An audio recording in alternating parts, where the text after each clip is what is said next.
Fala Fogão, tá começando a primeira edição do Radar Alvinegro aqui no canal, nessa terça-feira, 4 de fevereiro.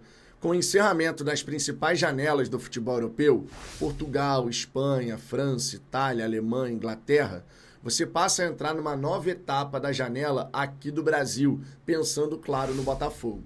A gente ainda tem muito trabalho por fazer, tem várias peças que a gente ainda precisa contratar para que possamos ter um grupo forte para essa primeira metade do ano. Essa é a grande realidade. Tem muitas posições ainda que a gente precisa contratar. Ponta direita, ponta esquerda, um meio, um centroavante, um segundo atacante. Se você quiser colocar tudo na ponta do lápis, pelo menos isso. Pelo menos isso. Claro que você pode ter uma contratação que pode fazer duas funções e tudo mais, e aí de repente você vai ter um número menor de jogadores chegando até o fim dessa janela. Até porque todo mundo sabe, a principal janela para o Textor é a do meio do ano. Normalmente a segunda, mas dessa vez vai ser a terceira, porque a segunda vai ser a janela especial que antecede a Copa do Mundo de Clubes do dia 2 ao dia 10 de junho, janela essa que a gente já tem garantida a contratação do Wendel. Obviamente, algumas janelas no futebol europeu seguem abertas nesse momento, só que de ligas secundárias, Polônia, Turquia, Rússia, entre outras, especialmente ali do leste europeu. Mas normalmente essas ligas não são uma dor de cabeça nesse quesito, né? Por exemplo, pensando na situação do Bitelo, o Botafogo tem grande interesse no jogador, mas não conseguiu quebrar o gelo com os russos. O Dinamo de Moscou está irredutível na sua pedida.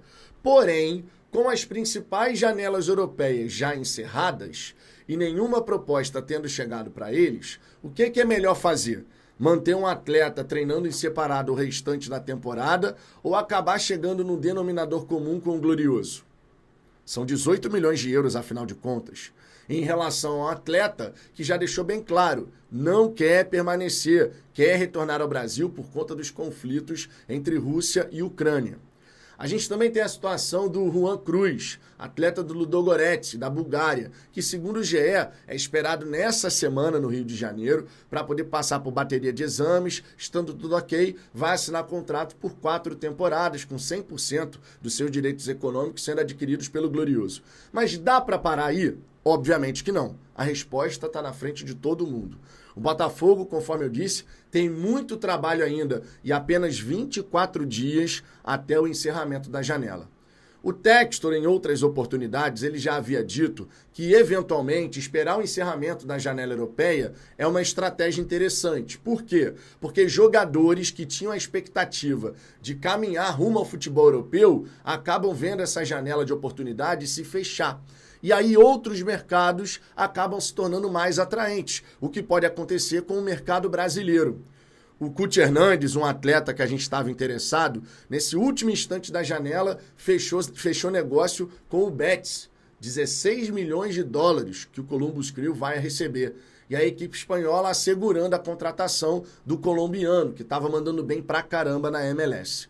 Quem é que joga também lá no Betis? O Vitor Roque, que não está sendo tão aproveitado assim, mais uma vez, até está jogando ali um número de partidas interessante, porém, em termos de gols marcados, bola na rede, vem deixando a desejar na Espanha. Até aqui, não conseguiu se sobressair, conforme todo mundo imaginava, inclusive. Já pensou o Botafogo conseguindo fazer algum negócio pelo Vitor Roque? Seria uma belíssima contratação. Jovem, foi goleador aqui na Liga Brasileira, foi contratado pelo Barcelona, o Barcelona não conseguiu tirar o melhor proveito do atleta. No Betis, 4 gols marcados apenas. De repente, um retorno ao futebol brasileiro pode fazer com que os holofotes voltem para cima do garoto. Especialmente porque a gente tem a Copa do Mundo no ano que vem, 2026.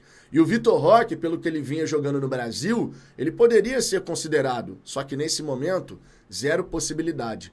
Não estou dizendo aqui que o Botafogo vai atrás dele, mas é só um exemplo de um atleta que, com as demais janelas europeias, as principais, encerradas, de repente pode se tornar interessante um retorno momentâneo ao futebol brasileiro. Por que não?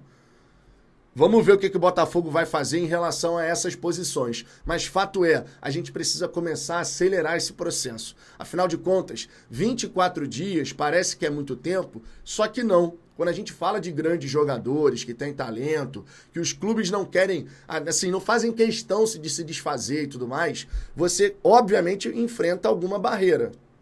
Se é um bom jogador, se tem talento, normalmente as equipes vão fazer um certo jogo duro. Eu não quero negociar assim, eu não quero negociar assado, eu não aceito emprestar, só vendo em definitivo. Mas como é que vai ser esse negócio? Tudo isso começa a se intensificar a partir de agora. É um momento muito importante da janela brasileira. É um momento muito importante para o Botafogo, porque nós temos um elenco esburacado nesse momento. Nós temos um elenco que está defasado daquilo que a gente precisa para encarar essa metade inicial da temporada, onde a gente está sem treinador ainda e, obviamente, com esse comando técnico sendo renovado, ele vai precisar de peças de qualidade e de profundidade também. O Botafogo precisa cuidar do seu time titular e, ao mesmo tempo, do seu banco de reservas.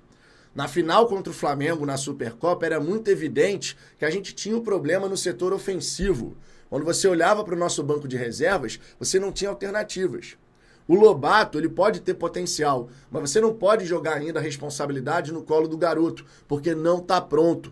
A mesma coisa vale para o Yarlen, não estão prontos. Então a gente precisa reforçar o nosso setor ofensivo. Defensivamente, nem me gera tanta preocupação, sinceramente. Porque o Botafogo agora tem 3 goleiros, John, Léo Link e Raul, 2 laterais direitos, Matheus Ponte e Vitinho. Vitinho vai ser o titular, é porque ele ainda está buscando aquele melhor condicionamento. Na zaga, você tem 4 opções. Não vou considerar o Walter, sinceramente. Ele nem deveria mais estar no Botafogo, vamos combinar. Você tem o Bastos, o Jair para a direita e o Barbosa e o David Ricardo para a esquerda.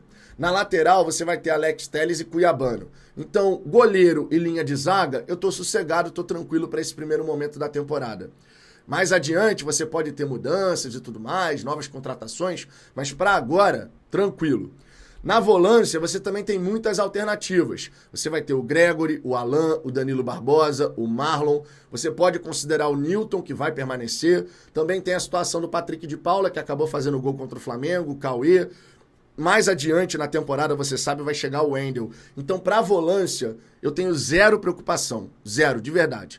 Agora, quando a gente entra no setor ofensivo, basicamente falando, nós temos 4 jogadores.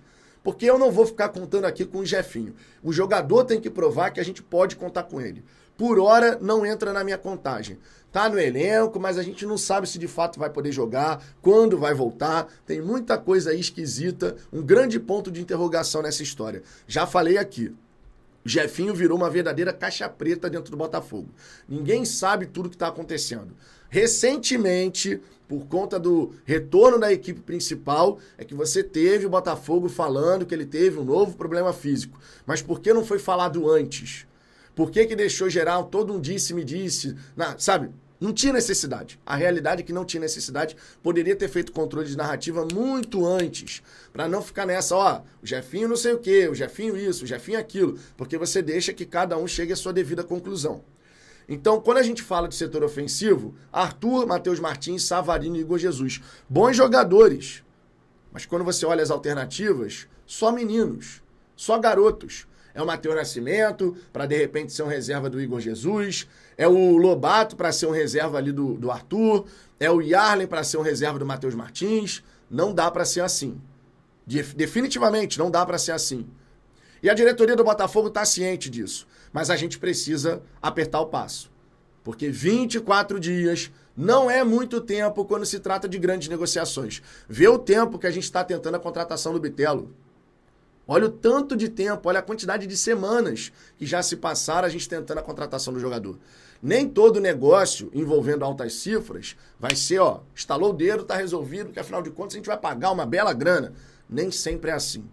Tomara que a gente consiga se acertar com o Dínamo, tomara que a gente possa contar sim com o Juan Cruz, que tem demonstrado potencial lá no futebol búlgaro, vai ter que se readaptar ao Brasil, é verdade, mas o Botafogo está fazendo e buscando fazer movimentos de jogadores que têm capacidade.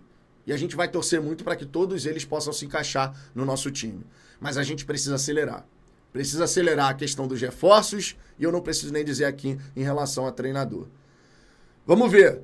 Encerrou a janela lá na Europa, nas principais ligas. abre-se uma oportunidade para o Botafogo, que a gente possa aproveitar da melhor maneira. Quero saber a sua opinião sobre isso, Fogão. Então já sabe, deixe seu comentário aqui embaixo, deixe o seu like, inscreva-se no canal e volte na hora do almoço, porque afinal de contas, por volta de 1h05 da tarde, estarei ao vivo aqui para a gente poder resenhar sobre tudo que está acontecendo no Noticiário Alvinegro. Fechou? Um grande abraço, beijo no coração, fui!